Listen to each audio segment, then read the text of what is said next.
Hey everyone, welcome to Hunters Connect. Today we're going to go over how to use a vacuum sealer to preserve your wild game meat. Now we've got a bunch of burger here ready to go, and that's what we're going to use today. But you can use this for roasts, steaks, chops, whatever.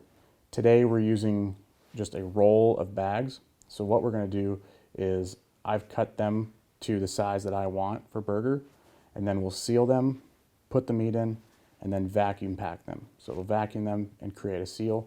They'll be ready to go in the freezer. Depending on the size of the meat you're working with or the portions you're working with can affect the size of the bag that you need. You can also buy pre-cut bags. So that's something else to consider, is know how big the portions you have are and what kind of bags you need. So let's get after it. So these bags come in a roll. They don't have an end. So the first step is to put them in the vacuum sealer and to create a seal. So we're going to lock that in, hit the seal button. That's just going to use a heated strip to almost burn that plastic and create a seal that can't or shouldn't break. Once that's done, we'll pop it out. You can see now there's a seal on here,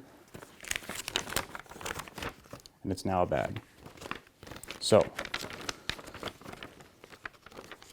today we're going to use a scooper. You can use your hands if you're comfortable with that, but I like to use a scooper just because it helps me keep things cleaner, and it allows me to have a better idea of how much meat is actually going into the package.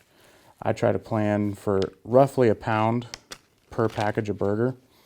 4 quarter-pound patties is perfect, and it just helps you plan your meals out better. So we've got 4 scoops of burger in there.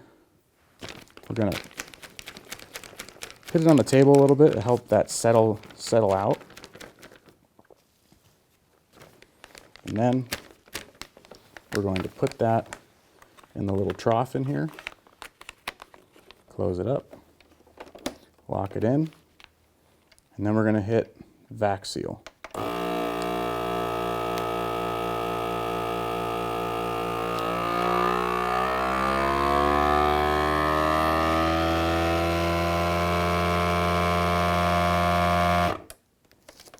A helpful little tip is to put pressure on the meat as it's being vacuum sealed.